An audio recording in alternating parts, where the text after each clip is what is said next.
dostlar, eğer toylarımızın maraqlı ve təranəli misalı keçməyini istəyirsinizsə, əziz gençlerimiz, buyurun Millennium Şadlıq Sarayına gələ bilərsiniz. Buradan sizi maçı. Millennium süperdi. Süper.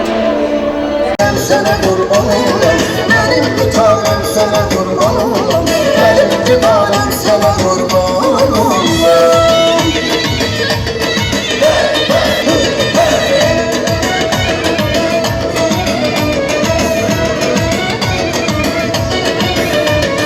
Sen benim arzumda, yüreğimde sen, emir baharım, çiçeğim.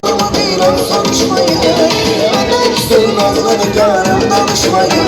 Əzlərimiz, subay qızlar, subay oğlanlar, bəy gəlinlər, hamınızın yolunuzu Millennium Şadlıq Sarayında gözləyirik. Hələlik.